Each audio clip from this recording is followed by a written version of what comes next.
Hello and welcome to Conversations with the Voice of Reason. I'm your host, Benjamin Boyce, and today's Conversants are Nina Paley and Corinna Cohn, who are the co-hosts of the Hetero Dorks podcast.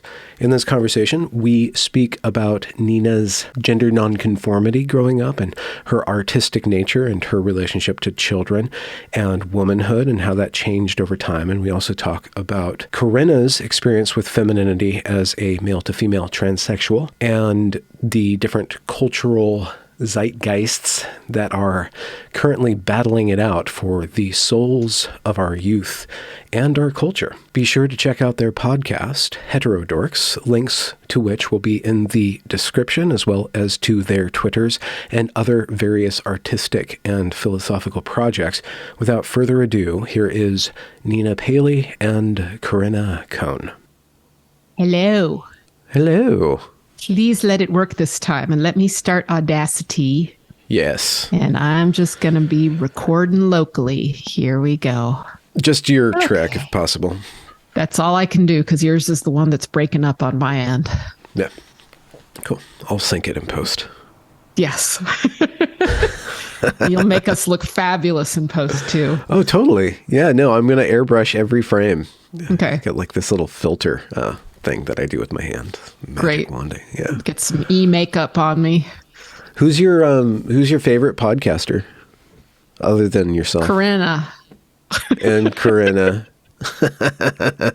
It's you, Benjamin. Oh, yeah, come on, get off the ranch. I don't regularly listen to podcasts. I listen to podcasts that are on particular topics that people recommend, but I skip around too much. I don't have any loyalty. It's usually topic based for me. Because you do a lot of art and animation. That's incredibly time consuming and something that would be amenable to, ingesting audio content while you're doing that. Or do you animation, I cannot listen to people talk while I'm doing animation. Really? Because I usually animate to music and I'm just focused on that the whole time. And I don't know, animation is like a time-based medium. I can listen to music without words, but I frequently don't because I have music playing in my own head all the time, which is plenty. Like often I forget. And then it's like, oh yeah, like if something really heinous gets stuck in there, I might, have external audio in a cleansing attempt. But I was signing comic books. So like just doing the same thing over and over again, that's amenable. And I actually was listening to you and Alistair Gunn. And also Joe Burgo. I listened to the whole Alistair Gunn one, and then I'm halfway through the you and Alistair and Joe in conversation. Yeah. What do you think about that? I was rewatching the Secret Life of Angus Fox one, and I wanted to tweet about it, but I just felt so proud of the piece of work because there's such an important story that he's going to tell, but we are just completely just conversating. It was just like the way that we were positioning each other as like human beings first before we get on to the topic was just kind of AntiMedia and this kind of what's the word? They call artists like not troublemakers, but like and not dissident. There's a word that starts with a D. That's douche nozzles. Yeah, something douche nozzly. I don't know what I'm trying. I didn't tweet about it because I don't really know what I was trying to say. But there was just something about the just rethinking through the art of conversation as a dissident tool to disrupt kind of people's assumptions about what media should be and how information should be communicated and transmitted, and just kind of there's an art to that. People need a lot of time for that to work. Yeah. And time is kind of a gate. It's a kind of a gatekeeping mechanism too, because if people don't have time to spend on that style of talking, then they'll tune out, and then you don't have to worry about a lot of the negative elements of the internet because they just get bored.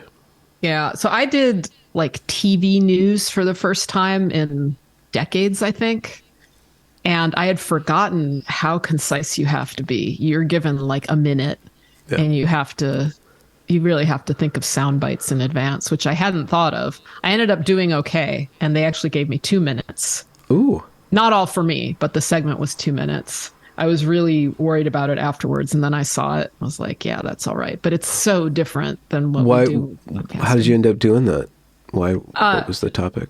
When my comic got canceled, Newsmax, conservative television channel, invited me on. I was really hoping to do media. I want to do more media. It's like, please, world, listen to me. I'm desperate for media. Please, I'm desperate for attention. I hate that feeling of desperation for attention. It's really infantile.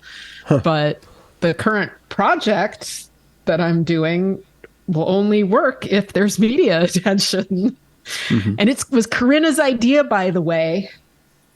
It was an excellent idea. So people are attributing genius to me. That was at least partially Corinna's.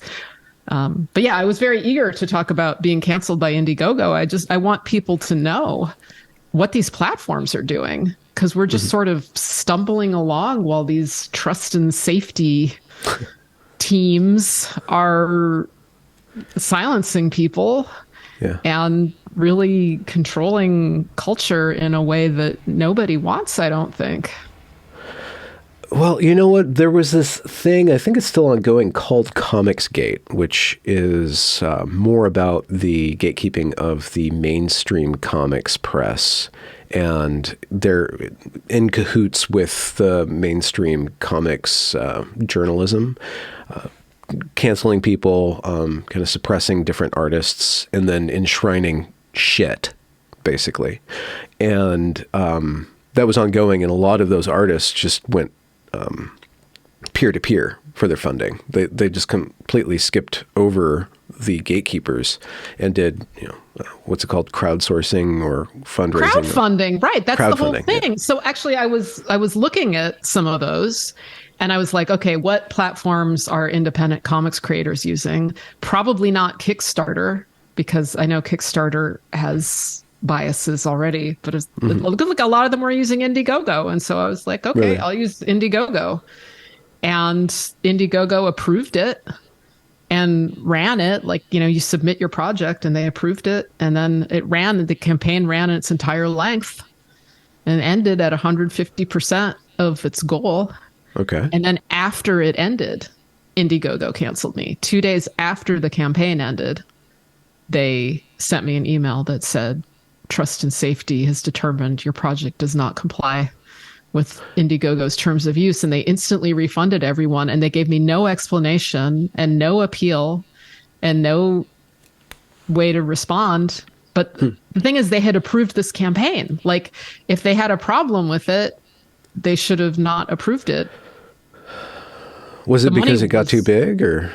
It didn't really get very big. I'll never know. I'll never know what happened. Right? Like, I can never know the reason that they did it. It could be because it just smelled turfy to them. Because there's a conversation on Facebook like turf right spirit. Now. Yeah, it's like somebody said, like, oh, well, given that you made these statements about sex elsewhere, it's pretty obvious, where this would be heading. And I was like, look, you tell me what in my pages violated their terms of use. It certainly should not be like, oh, well, we don't like the way she thinks, and this could go in a direction that we don't like. But that's probably what it was. It's probably like, oh, look, she's a troublemaker. Let's just nip this in the bud. Except they didn't nip it in the bud. They waited until the money was all raised, and then they sent it all back, and they denied me access to the records of who the supporters were. Okay. So have you been contacted by any supporters who've shared with you what Indiegogo had told them about the refund process or why they were refunding? They were not told anything more than me. People were contacting me saying, what happened? And they would, they're like, we got this message from Indiegogo. We got a refund. What happened? And I'm like, I don't know. And the emails from Indiegogo were from a no reply account. Yeah. Okay. And have you done the thing where you get on Twitter and bang a pot in a pan? Yeah. To get Indiegogo to say something back? Yeah. There was lots of, that's all I've been doing is banging pots and pans online. Any response? No. From that? Okay. No. Right. Others are also banging pots and pans, but not enough. I don't know what the critical mass is of that behavior. Yeah. Jordan Peterson tweeted about it a couple days ago. Okay. Has J.K. Rowling no come to your aid? Okay. She doesn't know I exist. Yet. I'm doing everything. But I feel like such a child. It's like, pay attention to me. And it's humiliating to be 54 years old and doing this. Yeah. Well, what are the statements on sex that are so troublesome and dire that you need to be unpersoned in this way? Oh, well, on Facebook most recently, I posted biological sex is real, immutable, binary, and asymmetrical. Huh. And that outraged the Facebook people. The people of Facebook or on Facebook? The people on Facebook. I did not get banned from Facebook this time. I have been banned from Facebook for similar behavior. Yeah. But this statement was proof to many people that I'm a bigot. I keep making statements like this. You do, for some reason. Like, why do you need to say this? I needed to say that particular one because I wanted to discuss the asymmetry of sex. That's what I'm interested in. That's what I want to talk to you about. Okay. Well, we had, Corinna and I had interviewed that morning Jo, also known as Case Files, a woman with complete androgen insensitivity syndrome. And, her condition is used as a political football, and it also flummoxes everyone, including certain very rigid radical feminists who struggle with the idea. You said rigid, not frigid, just to make that clear. Yes, rigid, not frigid. They don't like frigid, but they might accept rigid. Rigid, yes. Ideologically rigid. Complete androgen insensitivity syndrome really is hard for people to wrap their head around. And it's incredibly rare, but its existence means that you can no longer say that a Y chromosome absolutely makes someone a man. Granted, it's incredibly rare. Mm-hmm. And it's the only exception that I'm aware of, but still it's an exception. So a lot of gender critical radical, not a lot, a minority of gender critical radical feminists, when they're confronted with CAIS, they don't like it. And they'll say things like, no, that's a man. Y chromosome is a man. And it's like, no, there's this one case where no, it's not a man. Anyway, we had a great talk with Jo, and she was talking about the importance of sex and sex-based rights and these just differences between men and women, the fact that women can get pregnant and men can't, and that men can impregnate them. And that's just a huge difference just there. Like that alone would be sufficient asymmetry so that you'd want some sex-based protections in law. And then there are other issues like men's vastly superior upper body strength to women's and men's propensity to violence, which may or may not be exclusively because of testosterone, but is related to that. And it's just asymmetrical, which is why the issue is men and women's sports and not women and men's sports, and why the issue is men and women's prisons and not women and men's prisons. That's like, let's just remember that it's asymmetrical. That's the reason we care about this. Mm-hmm.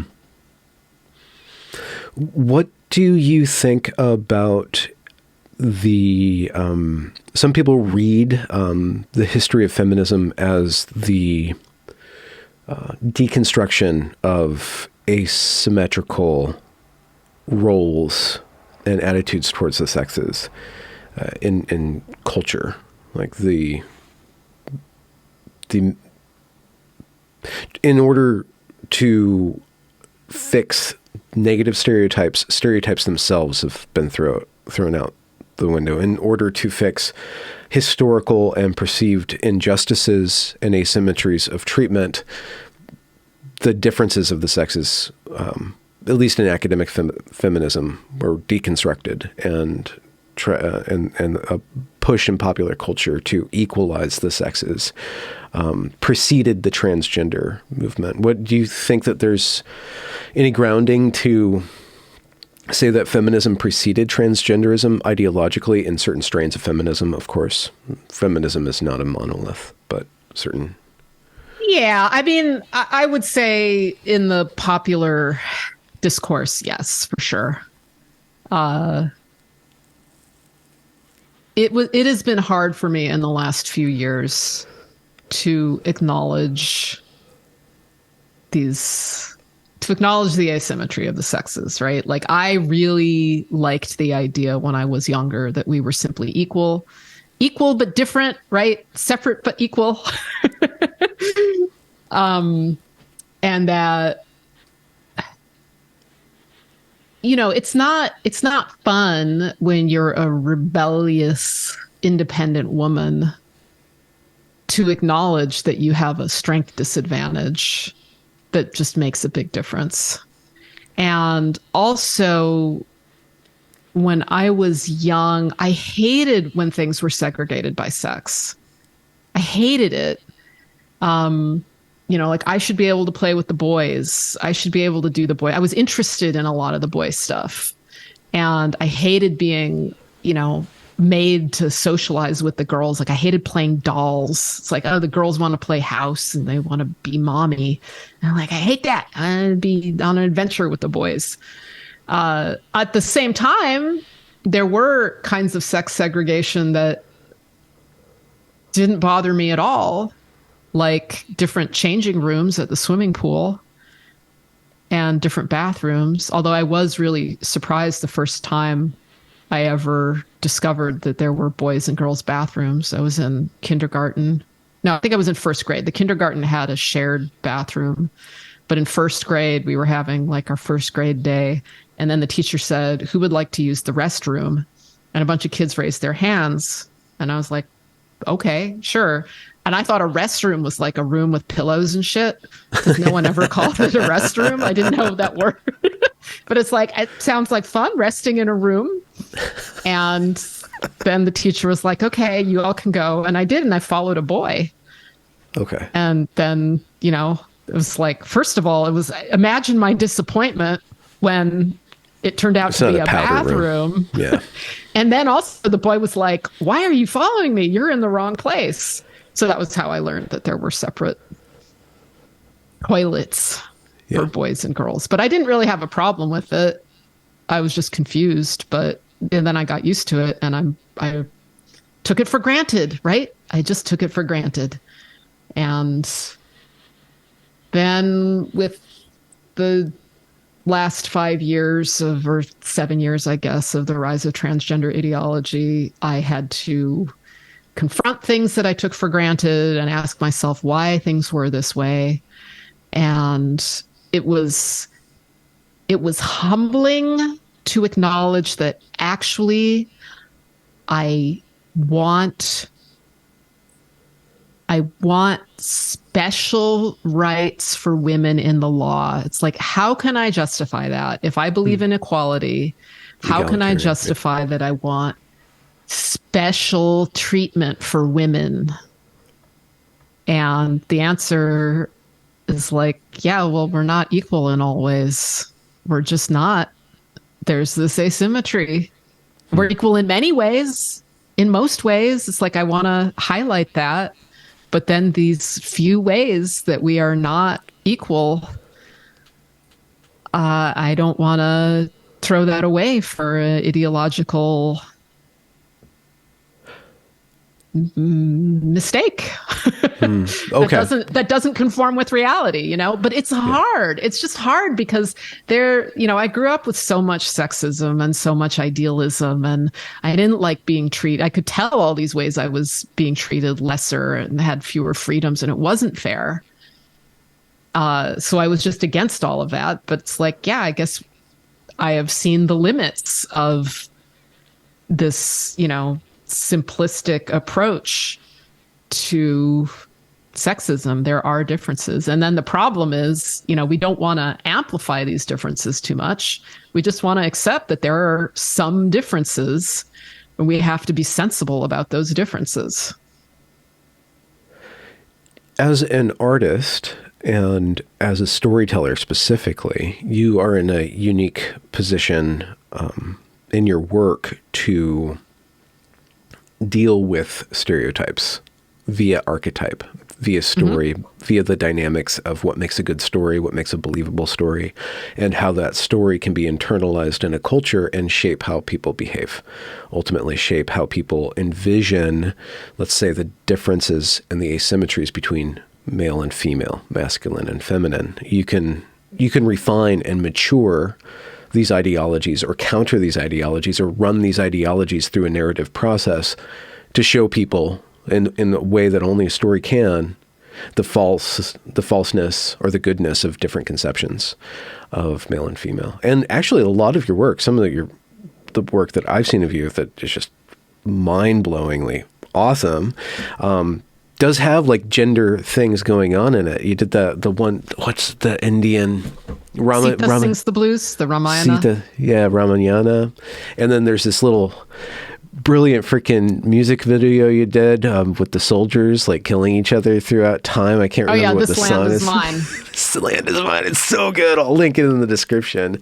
But that's very much about that's very like, this is masculinity, Well, it's funny with This Land Is Mine. So I finished that in 2012, and it's the most popular thing I've ever made.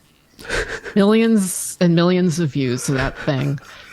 And an Indian female journalist interpreted it as a comment on masculinity and said, aha, see, you have no women, you're just showing these violent men and not women. And, don't you think, I don't know, it's like, don't you think women wouldn't do this or something? And I responded like, nah, I think women would do the same thing. I mean, if there were no men,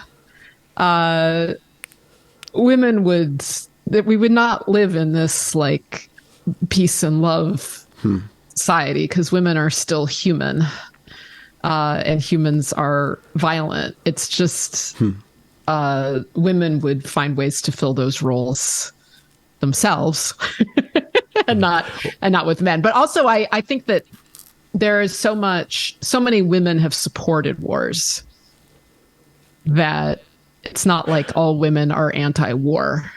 Well, even evolutionarily biology speaking, women selected men, even if the men were raping and pillaging for a certain percentage of the copulation that occurred. Women were still instinctively selecting men, or maybe even outsourcing violence to men in a way, because we're animals, and what turns people on is strength.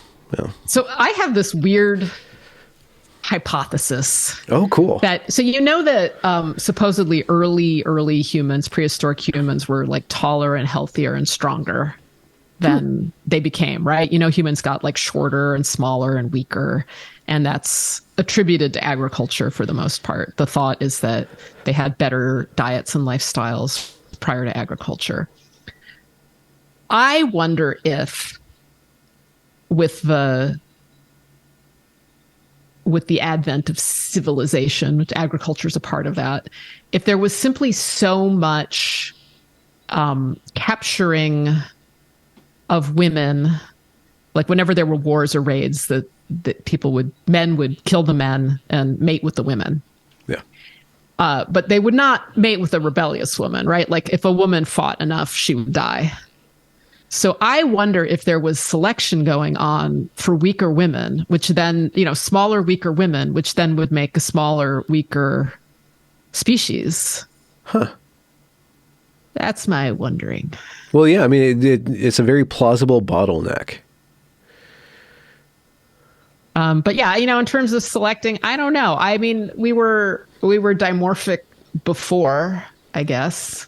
We're a very not that dimorphic species, Right. though. If you look at like Right. gorillas, for instance, or cows, there's other animals have greater gaps than we do. Cows are not. Cows and bulls? Well, cows and bulls. Yeah. I mean, I don't know. There's a lot of cows from a distance. I wouldn't know. There's a lot of cows with horns. Oh, yeah. That's true. Okay, yeah. Bad example. I didn't grow You can up just on tell a which farm. dangly bit goes to which. Yeah, I mean, like which horses aren't super dimorphic, right? Like you got to, look underneath, see what's going on. Yeah. But yeah, supposedly we are less dimorphic than other apes, but we're still dimorphic. And yeah, I don't know if we're more or less dimorphic than we were, in the prehistoric huntery gathery days. But I don't know. I mean, it would make sense. Like if you're already weaker and more vulnerable because you can get pregnant, it would make sense that you would want to select a strong mate that will protect you. But it's probably not the only way to look at it. Like I think there are valid alternative ways to look at that situation, which don't necessarily come to mind. So there's the idea of asymmetry between men and women, hominoids. And my contention has been that gender is the social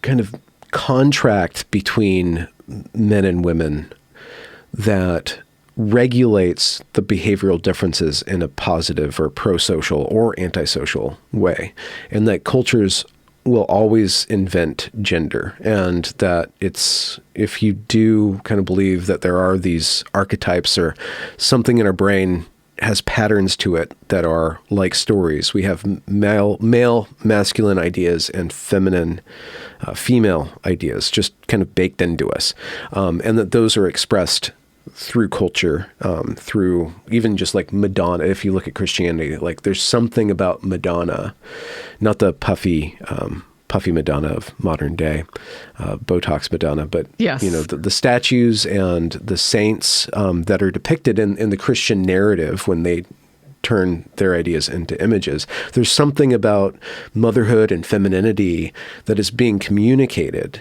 in that as a gendered role, as an extension of some sort of truth or some sort of very deep reality or even just sanctity of mother, father, son, etc. So art is always being used to promulgate that.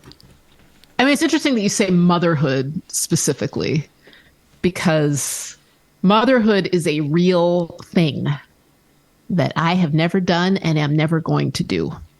You checked out. And I checked out. Okay.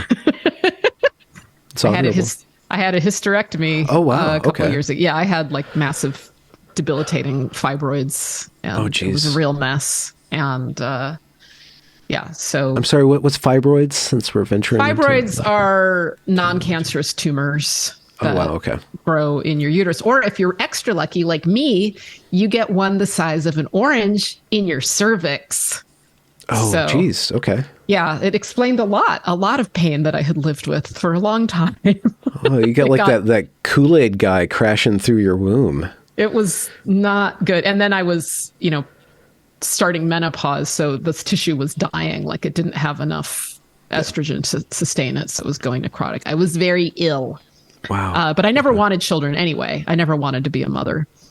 And yet I am a woman. So this is gender nonconforming, right? Like a woman that doesn't want children, that has made me a misfit for a long time. There's probably, about 10% of women who are what you'd call child free, like they don't want kids. Mm-hmm. So it's a minority, but it's not super rare. At any rate, motherhood is an actual thing that you actually do. And the gender stuff doesn't really care if you do that or not. I mean, a mother is an archetype beyond just woman. A mother, these Madonnas that you're talking about, they're more, it's more specific than just woman. It's actually mother. Only women are mothers, but not all women are mothers. Yeah. So is there I guess cognitive dissonance is not the right term, but a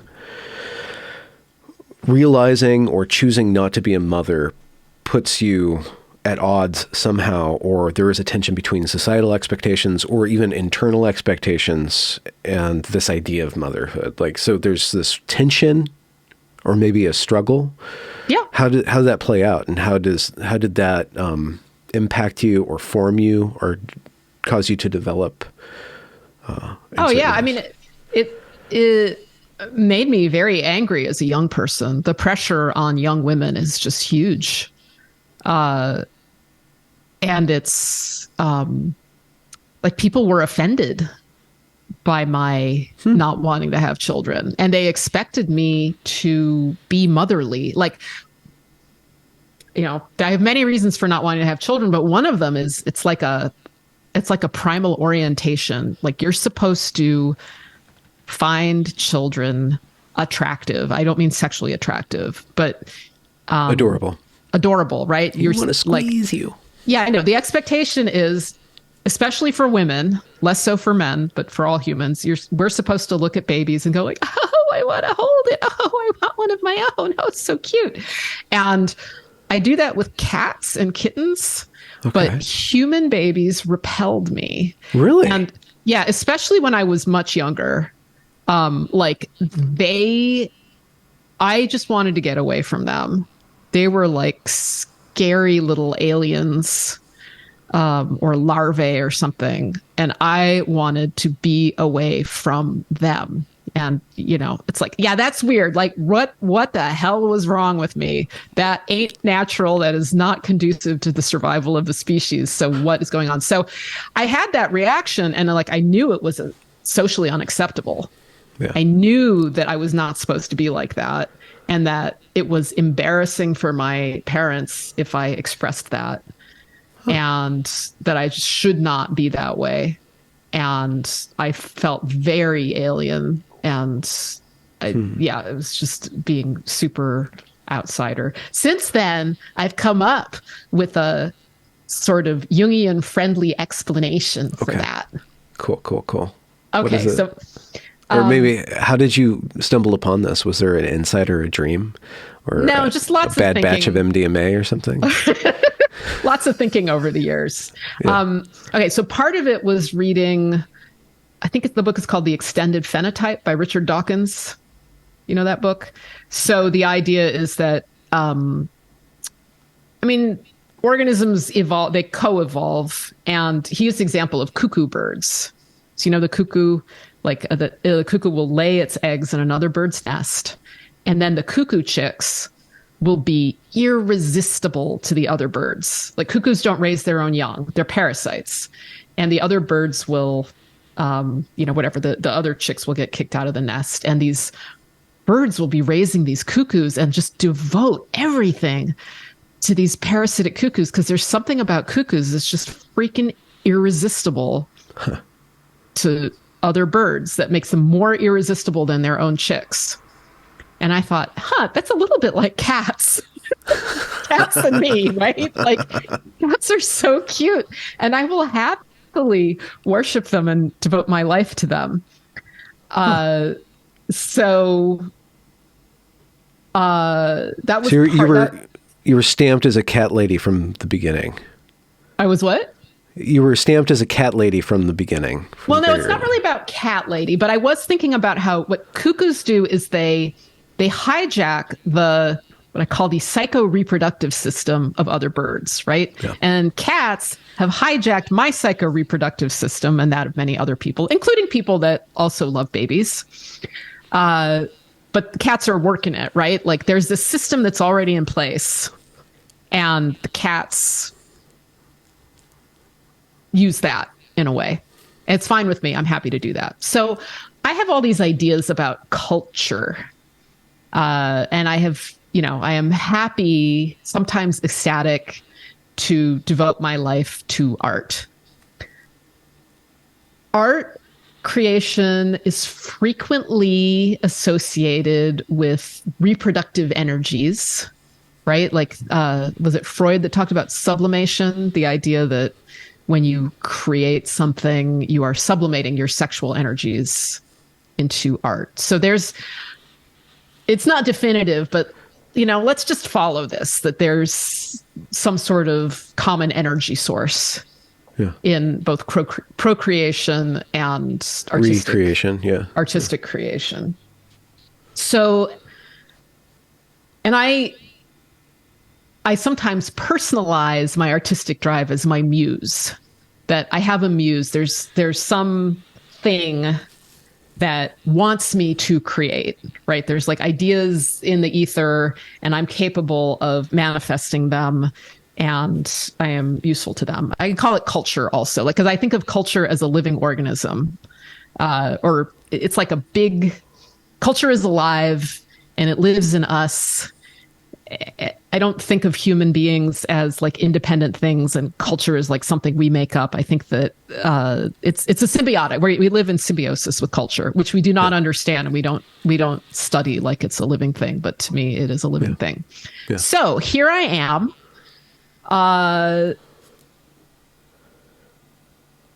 sort of chosen by the muse or whatever, like available, wanting to make myself available to art, having that be a really important part of my life. Now, what would happen if I had a kid? That energy would be going to kid, right? Like culture would have a lot less of me if I were into babies and having them. So, like, what if culture hijacked my psychoreproductive system the same way cats do?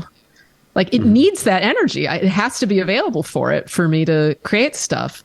And so it would behoove it to make me repelled by children. Or another way to look at it would be, I have a thing going on with culture, and on some level, much deeper than conscious, I recognize that babies are a threat to that, a huge threat to that. Because my response to babies when I was younger was actually disgust. And that's a really strong reaction. And actually a therapist like asked me about that. He's like, well, disgust, why would that be disgust? And I thought about it and I was like, well, because disgust is like, it's going to be toxic. It's going to be poisonous. It's going to make you sick. And indeed, it would ruin everything if I had been attracted to them. So maybe just on some level, it was cultures or like my little inner artist that is more primal than the rest of me, but just had to not go anywhere near those things. You can not be a mother, but you can't not be a woman. Correct. So you have to renegotiate in your own head or through your own process what it means to be a woman. Hello, Corinna. Hello, Corinna. Hello. Corinna has to do that too. What it means to be a woman. Or not being a woman. What it means to not be a woman. Yeah, you have to do that too, Benjamin. Or do you go by Ben or Benjamin? Benjamin, okay. Unless we're at Starbucks and we're trying to communicate to the barista, and we don't want to deal with all those letters. You have to do that too, Benjamin. What do I have to do? You have to decide what it means to be a woman.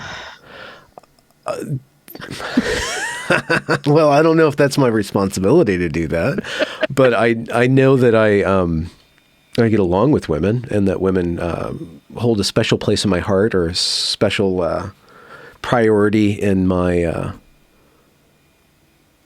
interaction with the world, in my interaction with culture. is mitigated through women, has always been mitigated through women. You were talking about like that sublimation process. It's like, it's very evident to me that the field of being that I'm in when I'm engaged in a creative project is the same field of creativity I'm in when I'm involved in a romantic phase of relationship. I'm in another place, another world, and the sensitivities that I have are of another type, another sort. And then and then there's a bunch of negative things, negative states that go with romance and creativity too. But that is more romantic or more emotional than necessarily like erotic. But that's always usually mitigated by a female or some sort of interaction with the feminine. And I think that there's even probably a can of worms to say, but I think that a man that's writing a very believable female character is, in a sense, some form of trans, kind of entering into like kind of a trans state, a psychological state. And I know we can argue whether or not a believable female character is actually a woman or man. Can a man ever attain internal insight into what it is to be a woman? I think that literature kind of says maybe. Well, okay. So I think archetypes are a great metaphor, a great lens to look at this. And you can just go like, we all have archetypes inside of us. We have, these masculine and feminine characters or principles inside of us. And so, no, like you don't have to be trans to empathize with or channel or tune into that aspect of your personality. To say that you have to be trans to do that is like assuming that, somehow, by being a man or a woman, you exist in this really narrow realm, whereas all people are capable of empathy and we all contain, multitudes, characters, gods, goddesses, archetypes. That's part of everybody. Well, in one respect, I've seen or I've thought that a part of the trans phenomena in this day and age is you see a lot of young men or middle-aged men, men of different stages in development, working through their anima somehow. Like there's this, they're engaged with their anima and they're materializing it. They're trying to concretize the transcendent feminine. They're trying to really own it and grasp it. And I think it's kind of a maladaptive way to go about engaging with that aspect. But Corinna, did that offend you? No. What okay. was it? Was it calculated too? No. Well, my thought was that, well, try not to offend other people now. When you're talking about this sort of maladaptive connection with femininity, I don't think that I see it from a lot of people, a lot of men who identify as trans women. I don't think it's there. What's not there?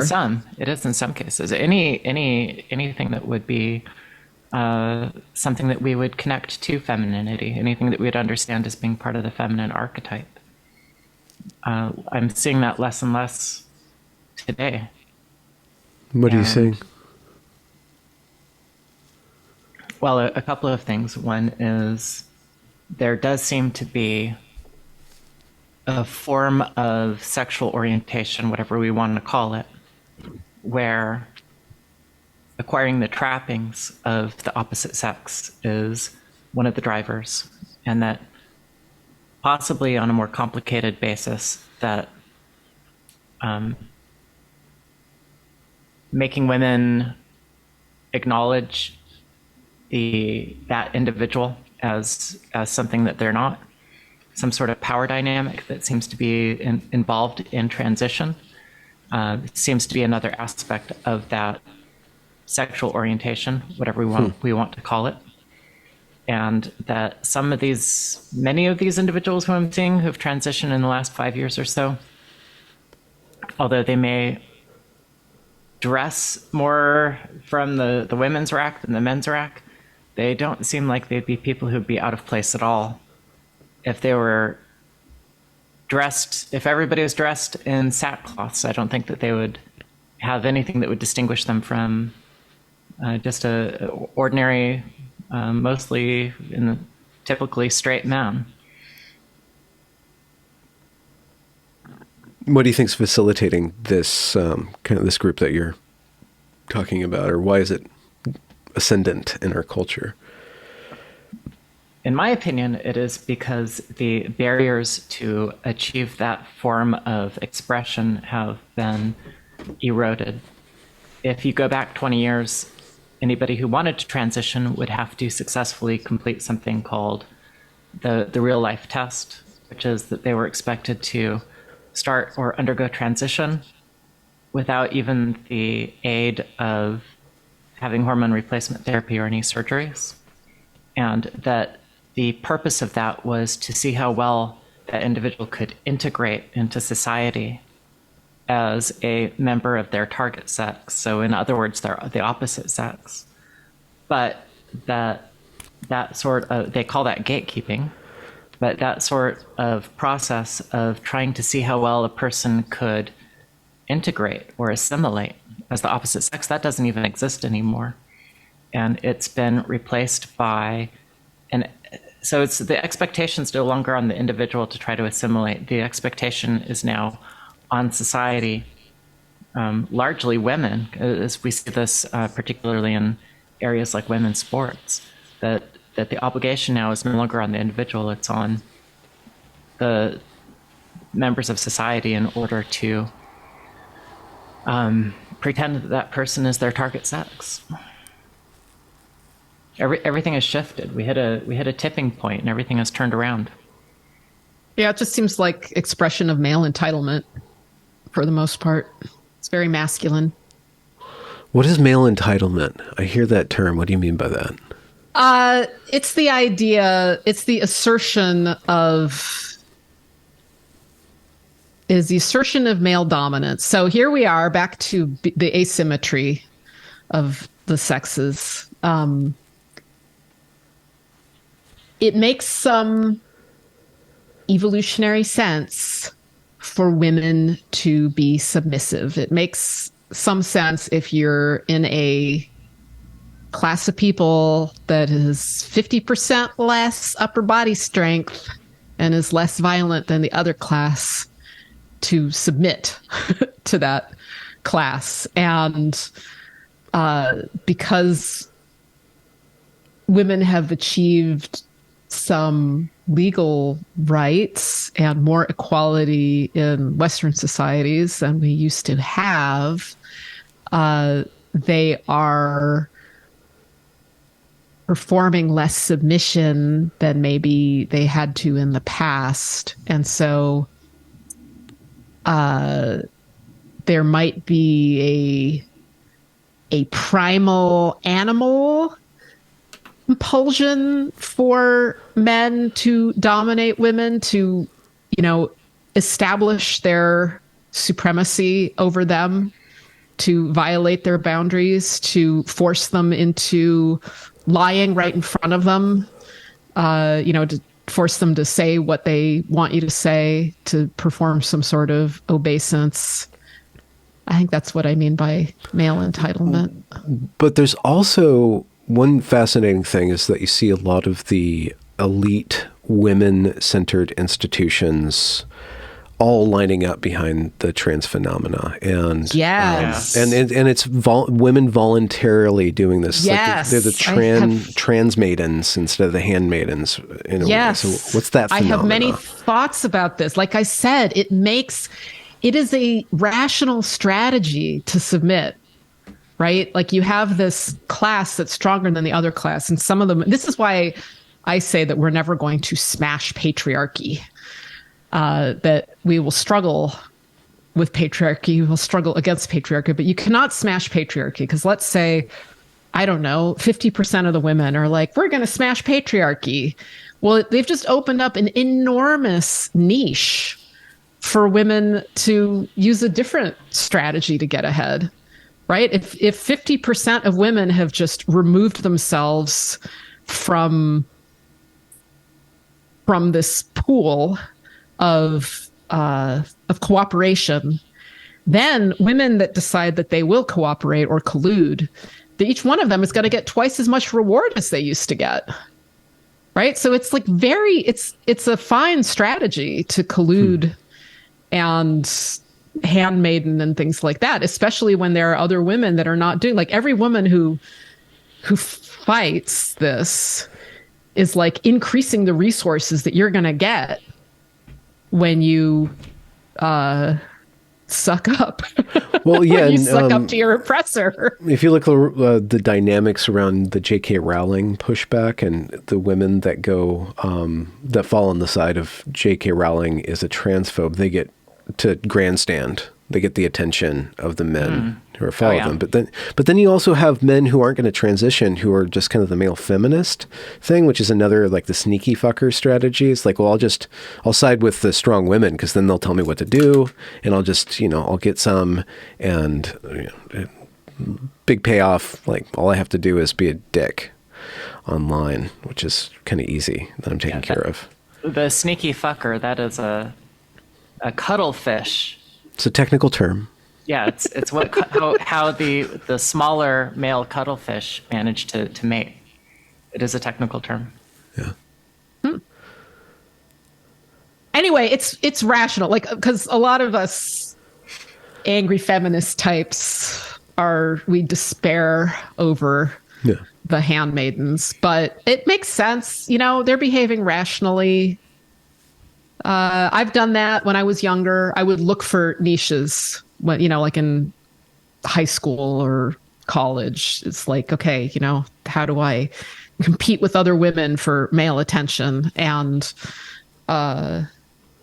what's so delicious about male attention? Well, I was heterosexual. I was highly heterosexual. Highly heterosexual. I was an extremely horny heterosexual young woman. Oh, wow. Okay. Yes. Extremely. Oh, wow. And one of the gifts of menopause is that has toned way down. And I can see things with a clarity that I could not see before. Let's just say a different lens. But I was so desperate. I mean, all these descriptions of the male sex drive, it's like, you don't know what it's like to just think about sex all the time and just want to fuck all the time. It's like, yeah, I do. Have you, by the way, just what you're expressing, this is kind of a personal question, so forgive me, but what you're expressing is, seems to lead me to guess or to ask if you kind of had like higher testosterone than most women, and which kind of leads you into being an artist and a horny artist at that, and not wanting to be a mother too. If there's like an endocrinology level that's fueling you. We will never know. Yeah. I will say this, that I did not want to be a woman. I wanted to be a gay man. And I did not want to grow breasts. I did not want any of that stuff. And my body had totally other ideas. And for years, it was the weirdest thing to look at my reflection in the mirror. It's like, what is this? Like, because I was like curvy and stuff, and I just didn't identify that way. But there I was. And then also the thing with like me deeply and profoundly not wanting to have children, but knowing that, I was probably plenty fertile. Everyone in my family is super fertile. Like, I myself was conceived through a diaphragm. Oh, wow, okay. No one in my family has ever had the least bit of trouble conceiving. And so I was kind of at war with my body. It's like, birth control and contraception, mechanical and hormonal and all these things. I suffered a lot, but I did not want to get pregnant. How did you make peace or find harmony in your intention, your will, and your body? Interestingly, when I tried very hard to get a tubal ligation, but they wouldn't give it to me because, educated white woman, doctors don't want to give educated white women tubal ligations. But I was poor enough, it turned out, that I could get the state to pay for one. And when I was 33, I had a tubal ligation, and it had amazing psychological benefits that I was not expecting. Like my repulsion from children toned way down. Like I was just relaxed because I was not in danger of getting pregnant anymore. All that stuff just simmered way down. Huh.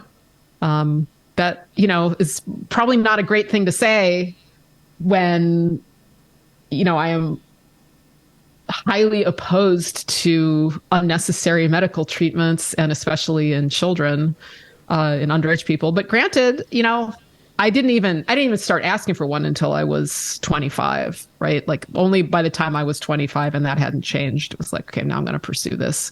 They should have given it to me when I was 25.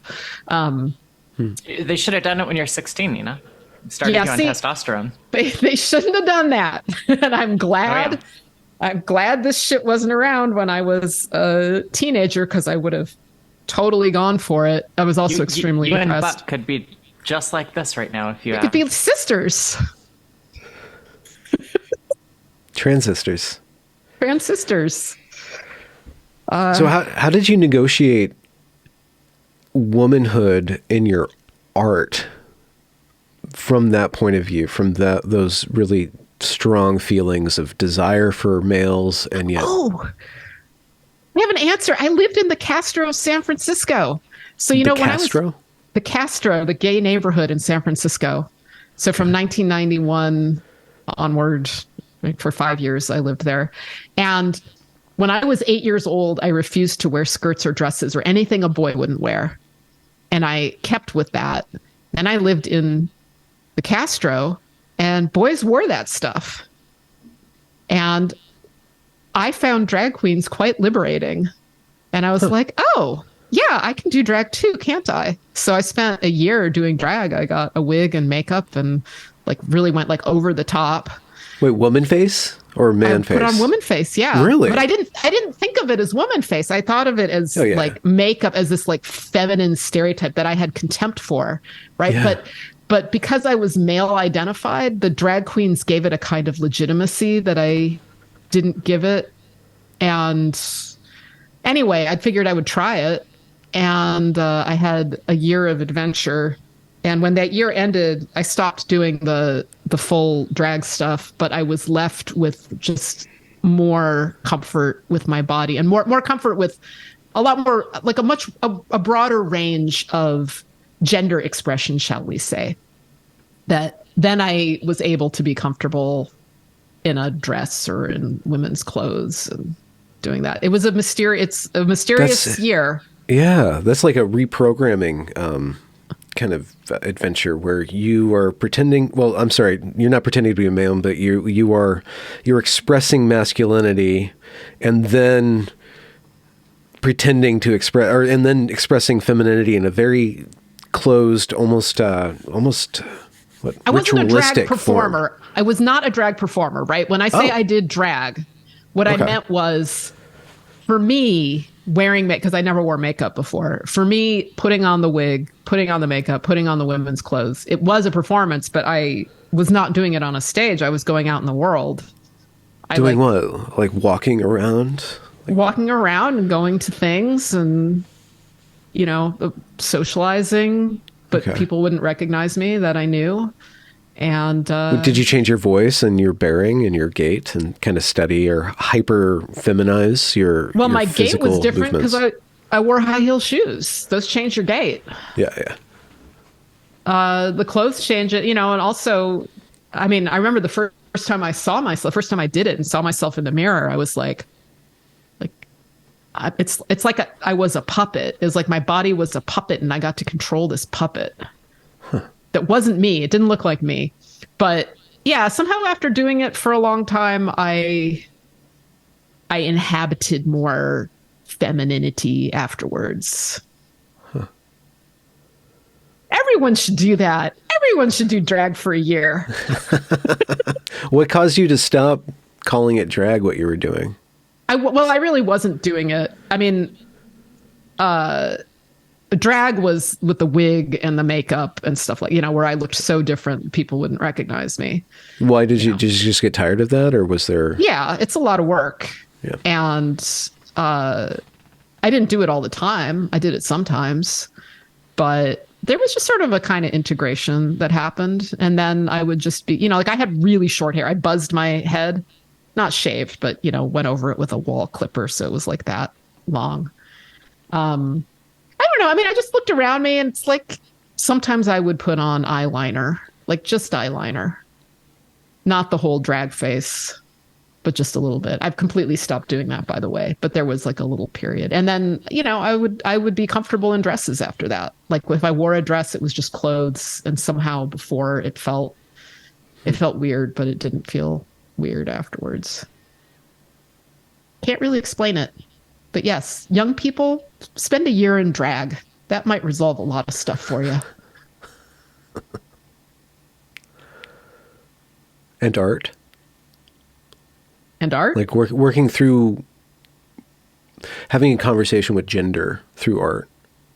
Yeah, I didn't You really said something have about smashing the patriarchy, but you're erotically in love with men. You want to inhabit the male space, and yet were you also at the same time like shaking the fist at the father kind of thing, like with the patriarchy thing? Were you ever in that camp of radical feminism, of smash the patriarchy? Yeah, or you just wanted to smash men? I wanted to bang men. Yeah. Didn't want to smash them.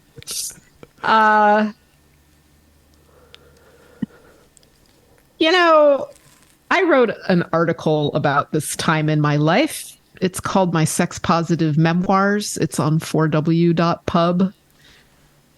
There was a lot going on. I don't think I could explain what was going on with me. There was like a lot of pain and heartache and longing and anger.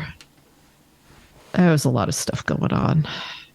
But I certainly was part of the sex positive movement in San Francisco. I certainly tried all the things. And I very recently read the book, The Case Against the Sexual Revolution by Louise Perry. And it's like, yeah, she makes a good case against the sexual revolution. I tried a lot of things, but I don't think I benefited from it. While I'm babbling, I know I'm dominating this conversation here, this conversation. I do think that for the majority of people, sex and romance and all that stuff really is for making babies. And that, a lot of patterns that happened over and over again in my relationships where things didn't work out, I can look at them now and go like, well, that probably wouldn't have happened if we had a baby. Like there's only so much time that initial hormone flushes will bond a couple. That wears off. And what's supposed to happen, and I'm using this word supposed to liberally, like I don't actually believe this, but it's that's like the intro to having the baby, and then both partners are bonded to the baby, and then the bonding and the hormonal payoffs have to do with raising the baby. And now they're a family unit. They're not just a couple. They're like a whole thing, and the dynamics change. Whereas for me, it was just one fairly short-term relationship after another, because there was nothing else that we were bonding to as a couple. They certainly weren't bonding to my art. I was bonding to my art, but the male partners I had were usually really threatened by that. So, so that just wasn't happening. So I by no means am saying, oh, people should have babies, but I do think that our our mating programming is a really primal, deep thing.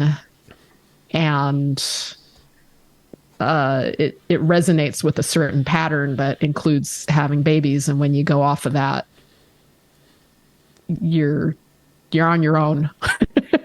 You don't have. Just a couple weeks ago, I had Ayla, who's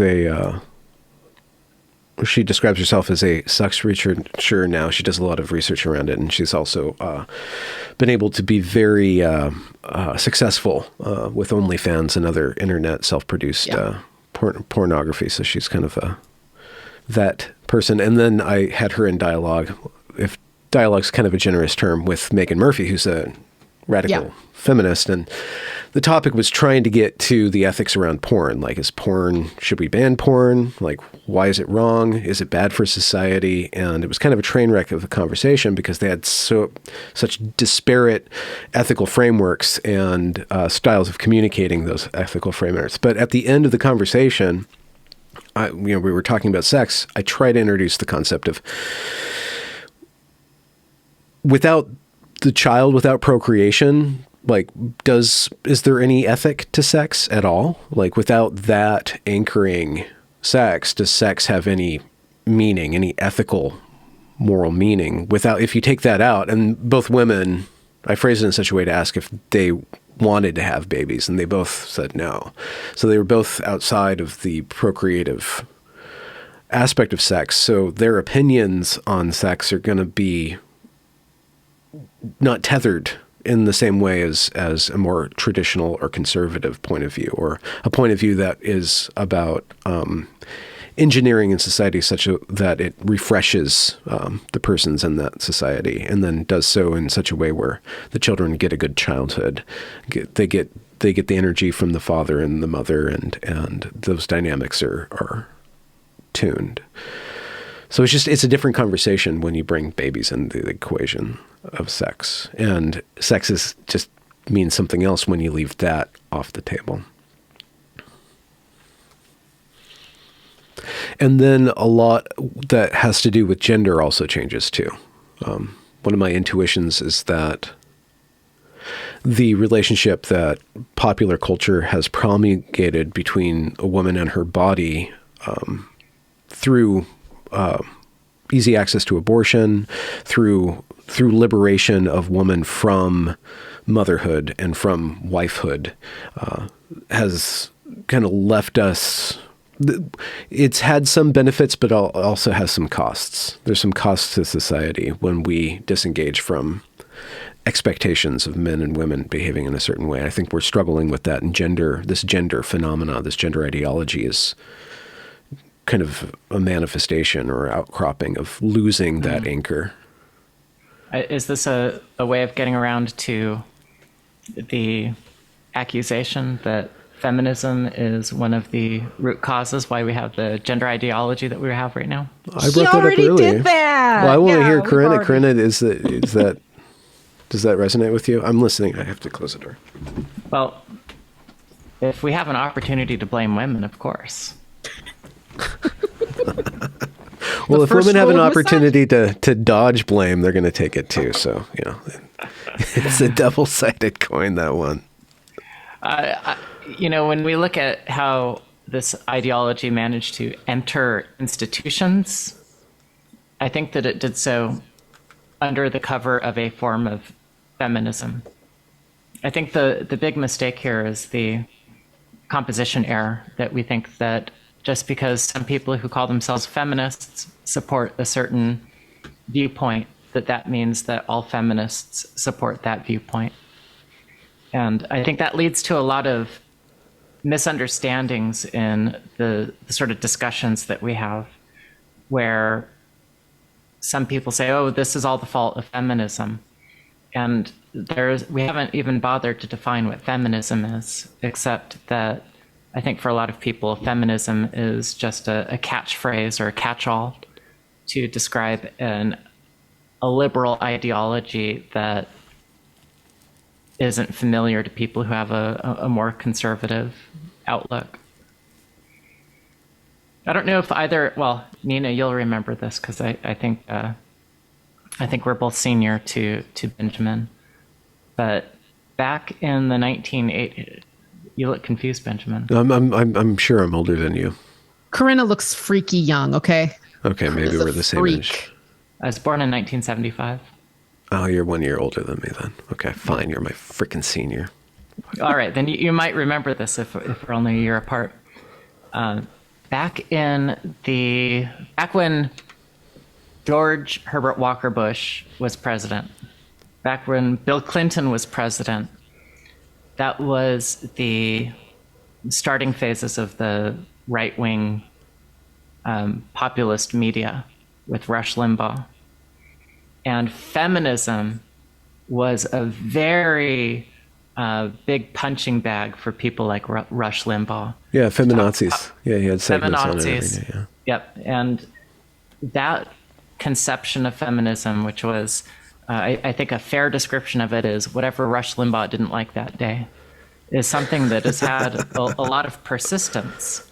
And so when we're 20 years or 30 years later and we're saying gender ideology, the reason it moved into the institutions is because of feminism, I think the people who are making that claim might not have any better ability to articulate what feminism is than Rush Limbaugh had in the 1980s and 90s. Well, another analysis that includes some sort of responsibility appended to feminism, especially academic feminism and certain strains of it, is that feminism is an outgrowth of liberalism, and liberalism has different kind of frames to it too. And one is just perpetual liberation, like liberating people, liberate. We're always seeking liberation. We're always seeking egalitarianism, which Nina brought up earlier. There's these inherent assumptions within liberalism or directions or directives in it that include both certain forms of feminism and then certain forms of gender ideology. And so the same ideas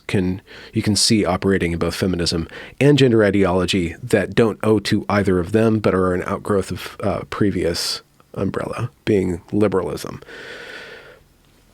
Benjamin, I think about this a lot. I think about feminism as being destabilizing to a society that we had, a patriarchal society that we had prior to it. And I also clearly think a lot about the asymmetry of sex, so that women are actually weaker than men physically, and that we are vulnerable, and that our bodies are, only our bodies can get pregnant. And here I am, a woman that never wanted that. And so when I think about this, I go like, well, why do I even fight? I mean, wouldn't it just make sense for me to just have had babies, just accept that, like, okay, weaker than men, can get pregnant. There's stability in this. There's protection, not going to destabilize society. And all I can say is that, like, we have spirits. Like, some of us just chafe under oppression and long for freedom. And I can't explain that as a rational thing. But, my upper body strength might be 50% less than men, but my mind isn't. And, my heart and my passions aren't. And it's, I care about my own spirit, if I just rolled over to this, I would be a shell of a person. And for some reason, I don't want to be a shell of a person. Like, there's some spark in me that clings to life. And that means that I'm in this position where I'm contrary and fighting and getting my comic book canceled and stuff. But I have no better alternative for it. It's like, yeah, I see these downsides, but I'm a person, damn it. Well, we can be the exception that proves the rule or defeats the rule or resents the rule.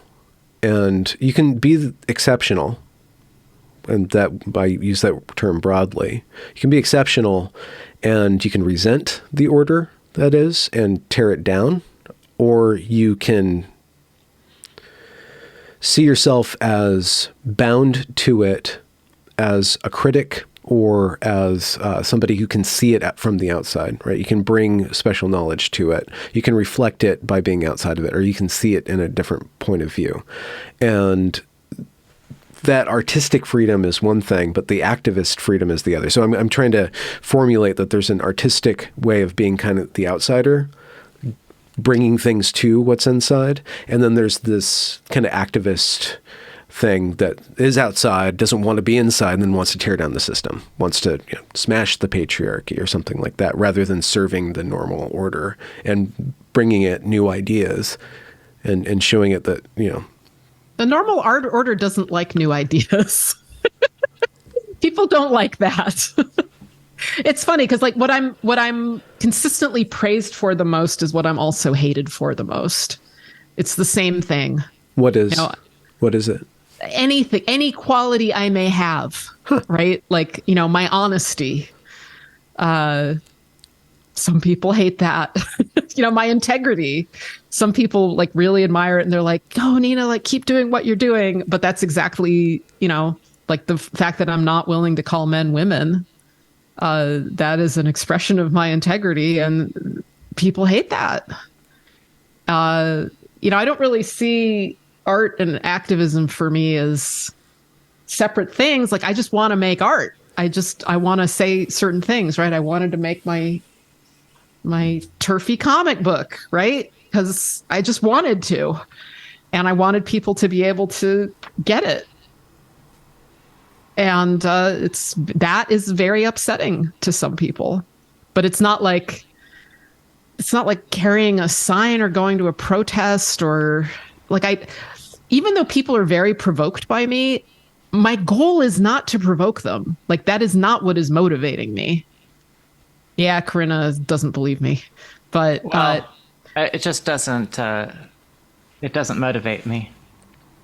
It doesn't motivate you what? Or provoking people does motivate me. So I can't relate to you saying that you don't want to provoke people. Right. No, I don't. I just I'll see this hole in honesty. I'll see a bunch of people saying stuff that's false and not enough people saying something that's true. And I'm like, okay, I'm going to say something that's true then. I'm just going to say it. And then people go bonkers. Mostly about gender, or is there other topics that, Yeah, usually they're about sex. Like I said, I shared that thing on Facebook recently that just said sex is real, immutable, binary, and asymmetrical, and people went bonkers. So it's probably good that I said it. Have there been points in your career and your life where criticism turned out to be helpful for you?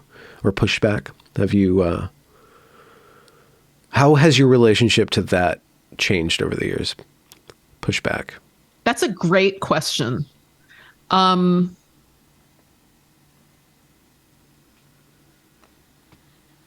Unfortunately for the world, I don't think it has ever helped. I think it has only hindered. And in fact, when I decided to make Sita Sings the Blues, I looked back on my life and the sort of criticism I had been given, and I evaluated it. And I was like, I'm not right about everything. I'm really not. I make mistakes. But if I attended to the criticism that I got, my work would suck so bad. Like, I've been right so much more than I've been wrong. And when I've been wrong, it hasn't been stuff that critics have perceived. It's been something else. And so I relied on that to make the film Sita Sings the Blues. Because everybody, everyone I talked to about it, I was looking for guidance and stuff. And the guidance I got was terrible, just absolutely terrible. And people would say, oh, you should do this, you should do that. And I'd just be like, well, it makes me feel sick. Like I would try it a little bit and then be like, this feels totally wrong. And what I actually needed to do was go like, I'm just going to trust my muse. It's like, I'm not perfect, but I know better than anybody else what my work should be like. So no, the pushback has not been edifying in any way. There are times when I ask explicitly for advice as an artist. And what I want to know is, usually what I want to know is, are people reading this the way I am trying to express it? So it's like, I know what I'm trying to communicate, and it'd be like, I'd show somebody something. It's like, what do you see? And if they could basically describe what I was trying to communicate, then I'm like, okay, great. But sometimes they would describe something totally different, and I'd know that I was on the wrong track. I was not communicating what I was trying to communicate. Other times, it's just like, which t-shirt design would you buy? You know, would you rather have this or this? Red cover or blue cover for the comic book? Yeah, or, you know, like just, you know, color things and, you know, which one do you like more? Like I would just want to make the thing that people liked more. But that's about as far as it goes. What's the relationship for you between the message in your art and the art itself? Like the whole, like, using art as propaganda, as communication? Like what's your... They're like of a piece, I think. I mean, I've made a little bit of didactic art. I did a series of shorts for questioncopyright.org, which is a nonprofit I'm involved with. And they were all about questioning copyright, because the other thing is I'm a copyright abolitionist. Oh, wow. Okay. A whole weird thing. And you know, I think my didactic work is pretty good, but most people prefer less didactic stuff, as do I. Like, it tends not to be really moving. And for me to... I mean, there's like obviously issues that I'm really involved in. Like, I knew that with the copyright abolitionism, the way to really not communicate that, but the way to live my principles was not to spend my life making a bunch of didactic animations about copyright abolition. It was to make the work that I was moved to make and to put it in the world without regard to copyright. So my second film, Sadomasochism, it came after I had made these didactic pieces. But what I really thought was, all right, I want to make a movie that moves me, that is about something important to me, where I completely disregard copyright and permission culture, and I choose music for this movie based on nothing else than does this music carry it? Does it move it along? Is it right for it? That was actually really hard to do. And then, of course, I freed the movie, but I was canceled for saying women don't have penises by that time. So it was didn't get very far.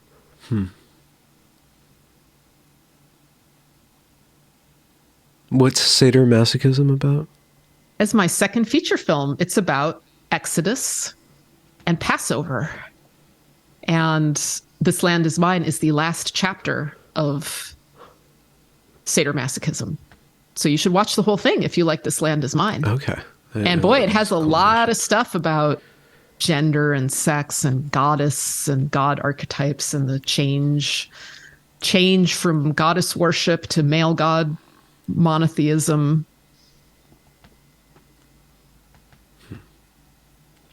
Do you think that the decay of patriarchy is worth it?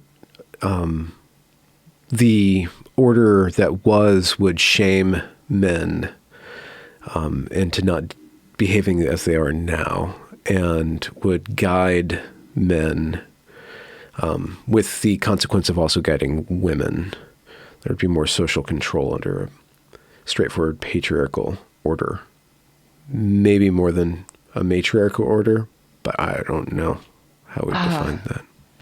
All right, so what you mean by the decay, is that the word you use? The decay of patriarchy is that there's like more and more women with institutional power. There's more and more women in administrative positions and I mean, there's more and more of a loss of male authority and culture. Like, just on an artistic level, you can look at television, and the way that dads are depicted nowadays are usually kind of, they're goofballs, they're weak.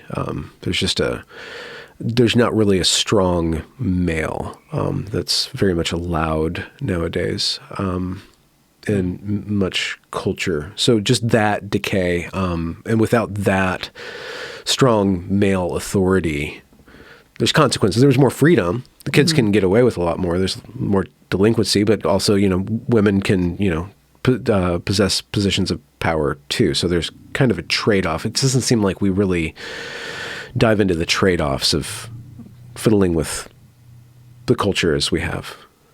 So, well, I think about Jordan Peterson, who is a dad figure to a lot of young men who desperately need a dad figure, and talks about that. So I think that society needs better male role models. I'm all in favor of that. I don't know. What do you think, Corinna? More internet dads? Do we need more Jordan Petersons? No. We need more actual dads, actual functional dads. That sounds awfully conservative, Nina. It's funny. I've been thinking about you a lot lately, Corinna, and all the stuff that, I always think about Corinna because we see each other at least once a week, but this thing with like dad archetypes and the strong dad and the phenomenon of young men not wanting to be anything like their dads, not wanting, to the point where they don't want to be male at all. And then I also have mentioned romantic desires having to do with, trying to find the dad that we didn't have, or the male, the protective, kind, strong. Are you kidding? Is that what women are looking for? Some. Wow. I don't know. I don't know what men are looking for. That's actually really relatable. I think people seek the mother and the father they didn't have. I think there's a lot of wish fulfillment process a lot of romantic attraction has to do with trying to correct a deficit from childhood, which tends not to work. I was listening to Ben Appel be interviewed by Andrew Sullivan on Andrew Sullivan's podcast last week.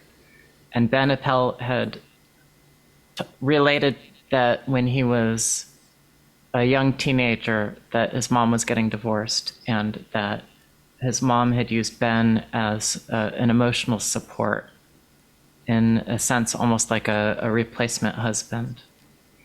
And Andrew Sullivan his reply to that was like, "Oh, that's such a common thing with gay men." And I almost had to stop what I was doing for a minute, because actually it was very relatable to me, because my mom also was going through divorce at about the same time period or age when I was a teenager, and had also relied upon me in very similar ways for that sort of emotional support. And there's a part of me that's sort of wondering this question. I know it's very naive, probably. I'm probably the last person who should be wondering it. But I wonder if there's a part that when you are basically the emotional bondo in your mother's ego, that your job is to help fill in the parts of your mom that she can't do by herself.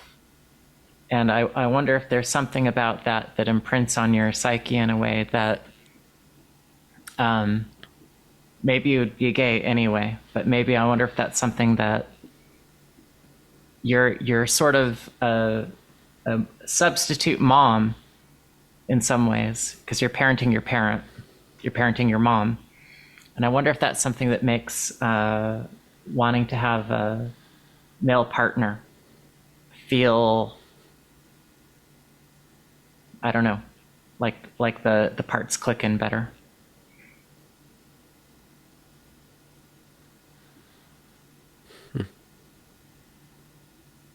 How was your relationship with your dad, Benjamin?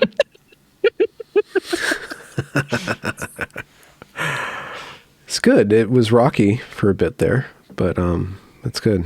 We moved past that. I was very, very, very, very, very angry for a period of time. Before that, we had communication issues. Just he's a great man, but being so close to him was very difficult because he wasn't very open when I was maturing. So it was very difficult for me to feel close to him, and I really needed that. So I had to figure out how to reconcile that and understand that he couldn't be that to me. So I had to kind of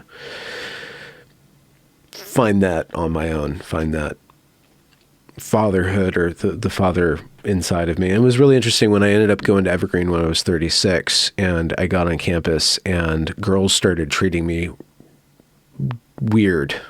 Like, why are you so angry at me? Like, why are you taking out your they would really take their frustrations out at me. I'm like, oh my God, I'm a dad. Like I'm older now. Like they're projecting all their daddy issues on me. It was just so intense. And you're like, well, I'm not going to, how do I relate to that? Like, well, I'm not going to relate to that because it's not my problem, girls, and basically what you're going to get me into is a lot of trouble if I try to interact with that. So, just kind of absent myself from that. But it was really interesting to see the tables had turned. It's like, oh, I used to be 20-year-old and angry at dad, or have like really intense, I fell in love. Well, I didn't fall in love in a romantic sense, but I got incredibly obsessed with a man who was a few years older than me when I was 18, when I'm 19, 20, 21. And I idolized, he was always in my head. He was such a strong figure. I was obsessed with this man.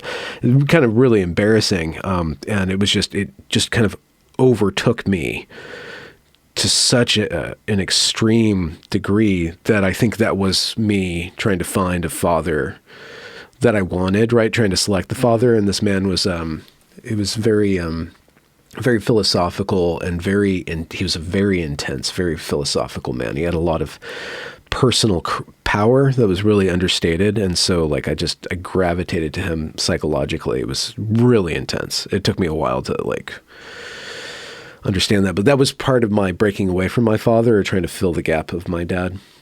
I don't really think it did have a sexual component. I would obsess about this guy. I'm like, do you think that even, I thought this out loud once. I'm like, does he even use the bathroom? Like I had put him in such a superhuman position. It was really weird. So I don't know what was going on there, but that's definitely a daddy issue that it was. How much older was he? I guess he was 4 years older than me, 3 years older than me. It's really interesting because I ended up moving where he came from. So I'm living where he came from. We met in Chicago and now I'm living in Olympia, and he grew up in Olympia and now he's living in Chicago. It's kind of this weird, he's got the same birthday as my girlfriend too. There's just like this weird confluence. What do you think the relationship was like from his point of view? Oh, I'm sure he was totally annoyed and embarrassed on my behalf. Eventually the infatuation phase wore off, and I gave him room to communicate to me. But before them, there was no room for him to exist there because I was projecting so hard. When you're so into somebody that there's no there for them to be. But eventually, when my life started to break up, I kind of sought him out, and he allowed me to engage with him because I kind of needed actually a role model or like a counsel. I need some counseling, and he was kind enough to grant me that. But yeah. Are you still friends? No, we were never really friends, but I founded my entire epic is based around this image of him that I had. Like my artistic work radiates from the fuel that the intensity of what I was seeking for in him, which is a very my masculine work. Like I have a feminine mythology and a masculine mythology, and the masculine mythology is 20 years of me refining what I saw in him, this character that I saw in him, and pursuing that God to the end of the logical end or the narrative end of his arc. I'm pretty much post-sexual now. But I was often attracted to men that I wanted to be like. So they would have some, I don't know, skill, or they would have figured out something about the world that I would want. And I would even ask myself why, while I was attracted to them, it's like, why am I so attracted? And it's like, well, I do want that, like I do want to travel around the world speaking at conferences. I do want to, I don't know, have this or that position in life. And I don't really know what that was about, but I do feel like now I've internalized everything I needed to internalize. It's like, yeah, I kind of have all this stuff inside me now. I ate the men. I ate them. Maybe this is just a phase you're going through, Nina. Maybe you'll be post-sexual. Maybe. Anything's possible in this world. I have about 20 years left to live. Yeah. The right hormone cocktail will get you Jimmying and jammying all over again. I'm pretty content this way. So when thinking about giving advice to younger people about romance and sex, what have you guys, if you guys have ever thought about that? Because it seems like some children are lost right now, kids are lost right now, and they're getting fed a lot of ideas by our institutions that maybe you agree with, maybe you don't. I just had to sit through a gender sexuality thing for my job today, which is basically about grooming kids. I know how we should answer this. I should answer for Corinna. Corinna should answer for me. Oh, okay. That's fun. I should give kids Corinna's advice. Yeah, okay. Nina, what's Corinna's advice for youth? Relationship advice. Have some sexual experience before you get your balls cut off. Do that first. Use it before you lose it. Use it before you lose it, yes. That's pretty intense. Okay, how's Corinna going to roll with that? I guess if I had to give Nina's advice, then it would be if you really do need to have a long-term partner, you need to be ready to talk about having kids. And if you don't want a long-term partner, then you also have to be ready to talk about having a limit to the length of the relationship. Because of kids. Because of kids. Some couples, some people find each other without finding kids in their relationship. Yeah, I agree that it doesn't have to only be kids, but I think if the thing that you're trying to achieve is the long haul, that making sure that that's up front, because I think that's probably going to be something harder to negotiate without kids than with kids. I did that. I always did that. And I will say that advice does not yield good relationships. Clearly, that is insufficient. But yeah, I was always real upfront about that. I was so nice not to negate your advice that I would give. Well, you can negate it if you want. Go ahead, cut your balls off before you have sex. Well, I don't think it's only like I think that's really a simple way of saying it. I would say that it's a crass way. It was crass. Beyond it being crass, because it's all right. That's on brand for both of us, is crassness. But radical honesty. Oh yeah, the heart of it though is that there are some people who I think when they have sex, it's just easy for them to do it. Even if it's their first time, it's probably less awkward. They're more prepared. They're more psychologically ready. But I think for a lot of young people, they're not ready.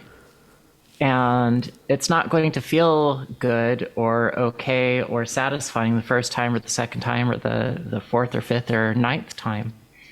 And that they're doing it wrong.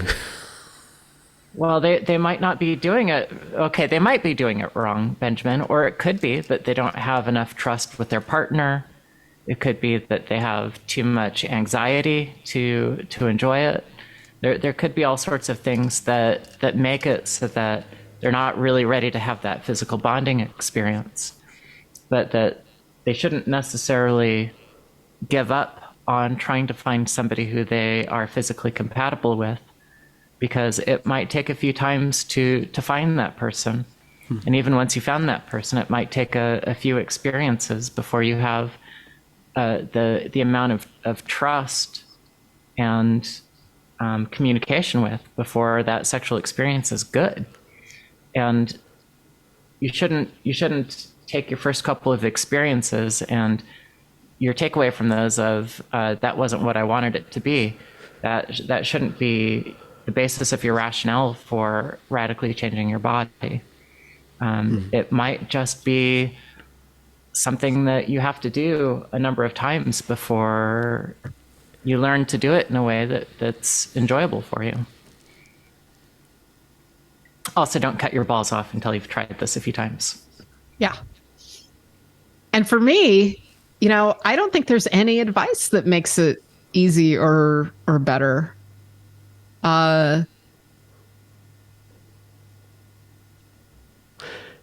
Sex is something people. Okay, well, I do think sex is something people have to figure out for themselves. There is no external answer to your own sex. I think porn is bad. That is one of the reasons I have a problem with porn. It's one of the reasons I have a problem with actual, excessive sex scenes in movies that aren't considered porn, and even relationships as depicted in media. I have a bit of a problem with, because all of this is like external stuff that we cannot help but want to imitate, because that's the nature of culture.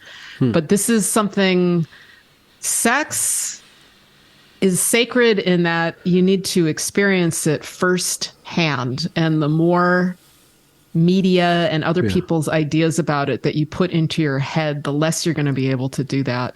And I think that's why adults are so anxious about their kids' sexuality. It's like, you can't go there with your kid. That's like part of being an adult. Sex is part of becoming an adult. Adults are sexual. And there are these parents that want to be involved in their kids' sex lives. And it's like, you can't.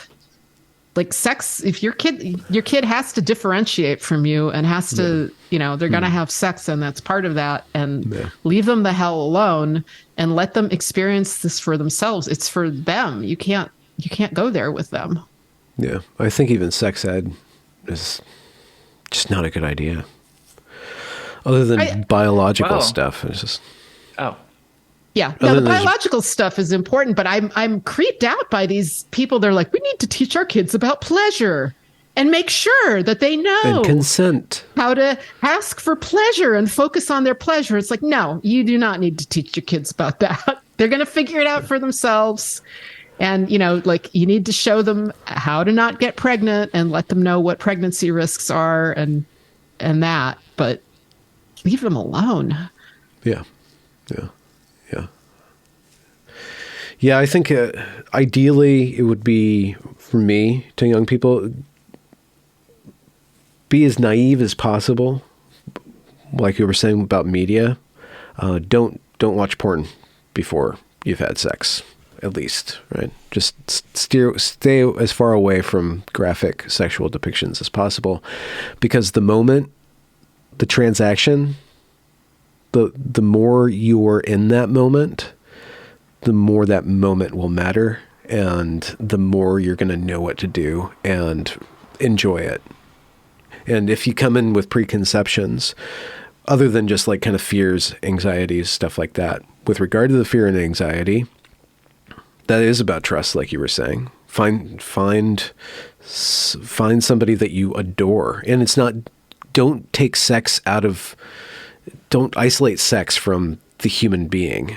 Like consume the entire human being, adore and make love to the entire human being. Their laugh, their smile, their ears, the shape of their back, like the entire thing. If you're going to do it, be possessed and possess in toto, in a totality.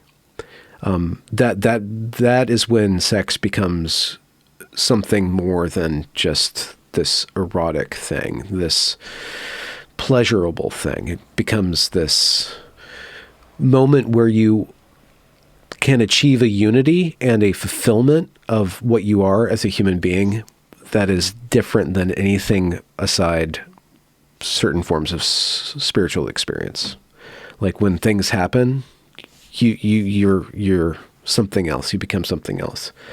And every depiction of sex is a lie. It can only show the outside. It can't show the inside. There's certain maybe erotic poems and I've written a lot of sex scenes trying to capture like that where it's no longer sex. Like there's this transition to another phenomenon, another state of being. Wow. Sounds like you've had really good sex, Benjamin. Sounds like you had really good sex. I would say anyone who's listening to Benjamin here, don't expect it to be like that. Don't expect nothing it. Wrong. There's nothing wrong with you. Okay. My best advice for young people is wait till you get a little bit older and then have sex with Benjamin. No. It's such a heavy investment.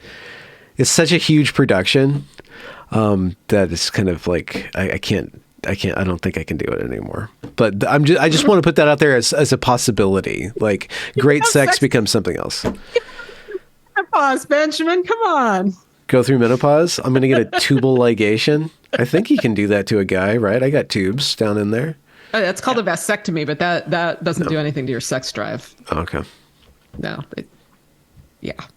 I know. I'm a little embarrassed. So yeah, take everything that I said as a complete fiction. Just go fuck on the. Just go fuck. Sounds amazing. I mean, your body does produce all kinds of hormones when you're falling in love and mating, and you will get high as hell off of those. So yeah, I mean, I look at there are some radical feminists who seem to think that women only bond and mate and desire men because they've been socialized to. And I'm like, no, like when I was horny, and I was more than horny, right? Like I also wanted love and understanding and communion and the whole shebang. But I say horny because so much of it had to do with my hormones, I think, because now I know what it's like to not be riddled with this. And so much of it just seems like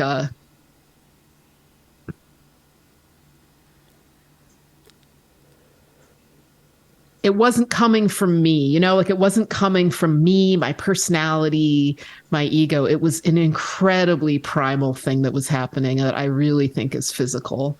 But when it comes to sex and hormones and really any drug that is in your system, you can't really separate these things out. You can't know what aspect of this is your mind, your soul, your body, your heart, your ovaries malfunctioning. Rohypnol, if someone's put that in your beverage, you can't really know. And that's fine. And if the other danger is if you try to make everything safe and try to make sure that you don't get hurt, that's a recipe for nothing working. You will get hurt. And you're going to get hurt. You're going to suffer. So Nina, are you going to just let them cancel you how are you going to get this comic book into the hands of your desirous audience?